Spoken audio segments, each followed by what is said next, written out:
11वी प्रवेशासाठीची provisional merit list साइटवर प्रदर्शित करण्यात आलेली आहे।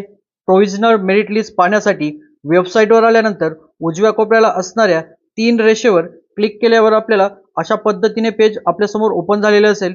यामध्ये प्रोव्हिजनल मेरिट लिस्ट हे ऑप्शन दिसून येईल, त्याला क्लिक केल्यावर आपल्यासमोर अशा पद्धतीचं पेज ओपन होतं। यामध्ये वरतीच आपल्याला download provisional merit list option दिसून येईल, त्याला क्लिक केल्यावर आपल्याला पुन्हा अशा पद्धतीने एक पेज ओपन झालेले।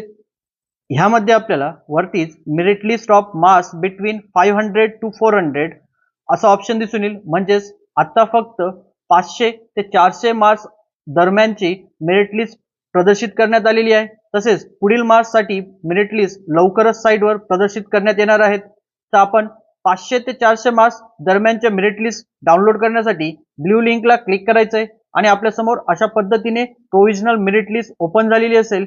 यामध्ये बघा आपल्याला merit number, application number, marks obtain and marks out of असे काही कॉलम देण्यात आलेले आहेत।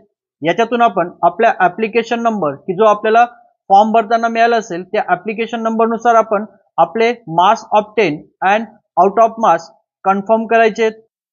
किंवा आपण इथे खाली असलेल्या ॲप्लिकेशन नंबर या ठिकाणी आपला ॲप्लिकेशन नंबर जर का आपण टाकला आणि सर्च केलं तर फक्त आपलं डिटेल्स आपल्यासमोर ओपन झालेलं दिसून येईल। यामध्ये आपण पाहू शकतो की आपला प्रोव्हिजनल मेरिट लिस्ट नंबर दिसून येईल, त्यानंतर ॲप्लिकेशन नंबर दिसून येईल आणि मेरिट मार्क्स आपल्याला दिसून येतील, marks obtain and out of marks.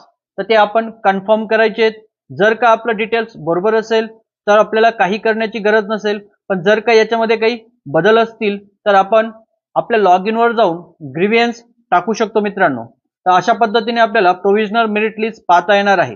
असेच नवनवीन व्हिडिओ आपल्या चॅनलवर पाहण्यासाठी आपल्या चॅनलला सबस्क्राइब करा। धन्यवाद। जय हिंद।